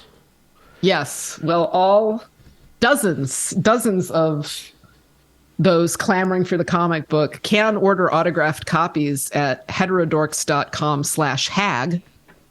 But also, at Corinna's urging, I am making a new comic, a whole new comic that should be able to launch on Indiegogo because it is compliant with all of their terms. Wait, you're going to trust that company again? Well, I'm complying with all of their terms. Well, is there not a company that you can trust that won't cancel you? Is there another crowdsourcing? I mean, there's this Give, Send, Go platform, which is a Christian donation platform, and I actually have a project up there, which I can also show. It's these apocalypse animated lenticular cards, which I think lenticular cards are super cool, right? Ooh. Wow. And it has the relevant. Yeah, this is the book of Revelation. Yeah, there's the. Ooh. Wow. So that one I'm crowdfunding for on Give, Send, Go, partly because it is, Christians are a good target audience for this particular project since they are the Book of Revelation's biggest fandom. But also they say they don't cancel anybody. Oh no. Yeah, it's the beast. These are not in order. Anybody listening to the podcast, she's showing us these 3D cards or these lenticular cards. What's that? They're kind of holographic. What are they called? There's another word for them. They're lenticular. I mean, yeah. They're not holographic. They're kind of moving images because of the way that they're printed on these ridges and stuff. They're really trippy and beautiful. Each ridge is a lens, and the lens shows you a piece of the picture at a time, so you can use them for 3D effects if they're printed with the ridges vertical, and you can use them for animation effects if they're printed horizontal like they are here. Anyway, the issue with Give, Send, Go is that they don't have perks tools, so I want these rewards to be available, but people are going to have to go on faith, which makes sense. It's a Christian site. Okay. So they're just going to have to put their money in and believe, if they put in certain amounts, that I will send them the promised card sets when I print them. But that's going pretty well. But no, Indiegogo has to be what I use for compliance comics, because the whole point of compliance comics is that it complies with Indiegogo. Why would you comply, though? All these years of not complying, now you're going to comply to an internet company called Indiegogo? Well, people are expecting me to learn. I mean, I think maybe I've learned my lesson and should be making art in accordance with hidden trust and safety teams that are unaccountable to anyone. I think that's what culture maybe should be. I ought to at least give it a try, right? Okay, I guess. What does it mean? Why would you give them your money, though? What does it mean to be compliant? Yeah. Well, it means to not possibly have anything in the comic that could possibly violate their terms of use. It goes beyond your comic. It's just you can't be any sort of person that goes beyond their views. It's not about your comic. It's about who you are. It's about your belief system. Even if it doesn't appear in the comic, it connects to you. And if they connect to your comic and your comic connects to you, then they connect to your ideas, your really bad, nasty ideas about asymmetry and immutability of the sex characteristics, right? Like the round robin of nasty. Guilt by association. Yeah, you're like King Midas. Everything turns into gender that you touch. Queen Midas. Well, I would like to think that these companies act with integrity and that their stated terms of use in their stated policies, that the reason they state their policies like this is so that people can have an expectation of, the terms that they're going to enforce, and then they'll enforce according to those policies. So, I mean, this would demonstrate that, right? that compliance comics, that they follow their own policies. They should. I think everybody has that expectation of Indiegogo. People have said, when I complained about being canceled, they said, "Oh, but you violated their terms of use." And I said, "Well, I don't think I did." And I'm still waiting for them to explain. But they insist that there's an explanation for it. And it's like, well, I know that compliance comics will absolutely comply with their terms of use. Okay. So is it going to be interesting at all? Well, Can you comply and be interesting? Have you seen the pages? I have not seen a page.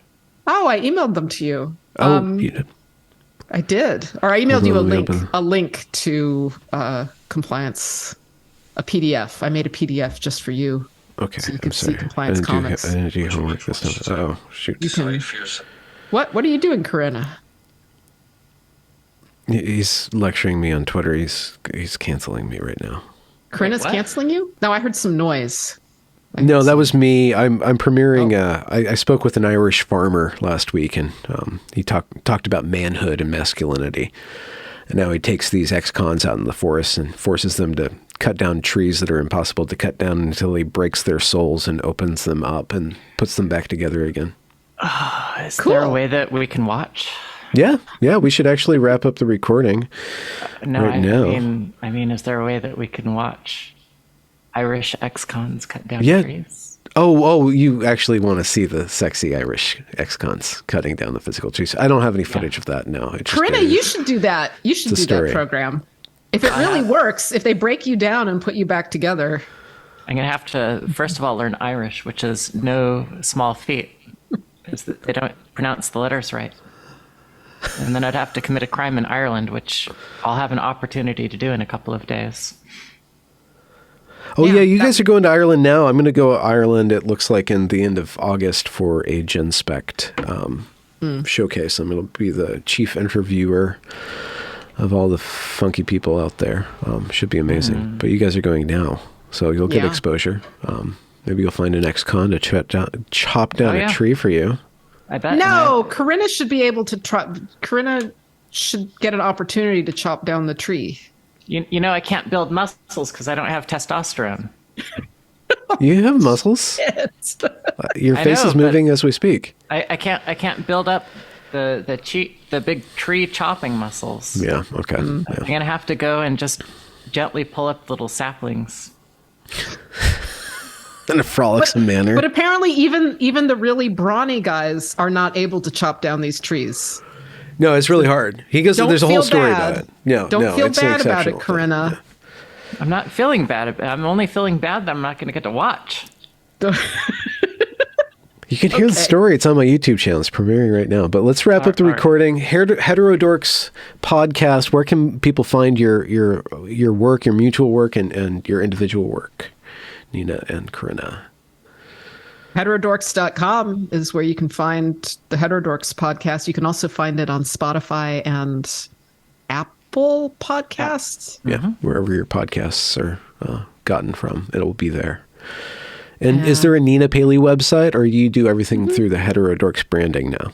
No, I have a blog. It's ninapaley.com, but because ninapaley.com redirects to blog.ninapaley.com, and because I'm terrible at HTML, I don't know how to put my stuff on ninapaley.com pages. So I'm putting the PDFs and stuff on Heterodorks pages because at least I can do that through WordPress. Oh, okay.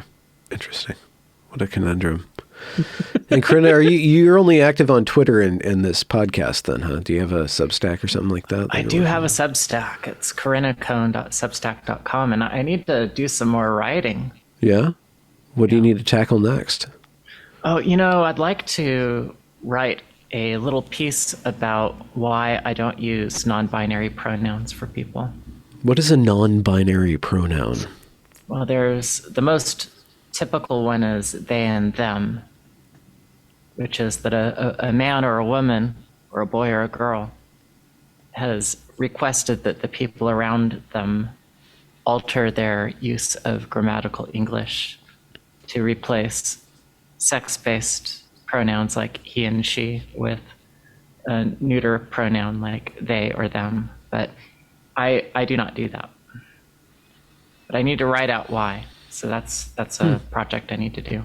Colin Wright on his Reality's Last Stand just hosted a series of letters debating that topic. I haven't read through it, but I know that it's out there. So you're part of that conversation too. I'm writing Reclaiming your language. What are you writing, Nina? Oh, I'm writing a thing about why I call Corinna him, which I didn't think was a big thing, but Is it a big thing? Well, we went to an event where everyone else was referring to Corinna as she, and this included people, you know, like lots of people that know Corinna is male will refer to Corinna as she, and I do that. And there's been a discussion on Twitter as well. And I'm frequently challenged about this. And it is not just because I have a policy of using sex-based pronouns. I actually see Corinna as a man. And I feel weird saying that because I know so many other people don't. I'm an adult human male. But I do. So there's no cognitive dissonance or anything. There's like, even though my policy is, even when I do have cognitive dissonance, I will use sex-based pronouns. That is not what's going on. And somehow Corinna's existence persists through this assault of pronoun realism that you're foisting upon Corinna. Yeah. It's true. Although we've worked out an arrangement where my therapy bills are actually sent to her insurance so that I can manage to get by day to day. And I also have to buy a lot of Kleenex. Oh, yeah. For Corinna to wipe his tears. Oh, okay, good. Okay, yeah. There's so many different bodily fluids that jump to mind. It's just for great. tears. Okay. Yeah, there we go. Good. White trans tears. Oh man, you should have that coffee mug sold on your white trans tears. Oh, yeah. My attempts to genocide Corinna have failed over and over again, but I will keep trying. Stop genociding me! Stop genociding me! You can tell that I'm motivated by hatred. Oh yeah, the deepest sort, though. Yeah, for sure. It's actually quite admirable. She's got some really passive aggressive ways of showing how much she hates me. Like when we go out to get Chinese food, she'll get a vegetarian dish because she knows I can't enjoy it. Oh, you like numb oil tofu? That's what I tell you. Okay, now we're getting into the weeds of this. All right, don't even start on the mayo. Beautiful thing. Friendship that you two have. That's gonna rip us apart. So I'm gonna end the recording. Thank you both for joining me. Okay, thanks. Thanks, Benjamin. Thanks, Benjamin. Bye.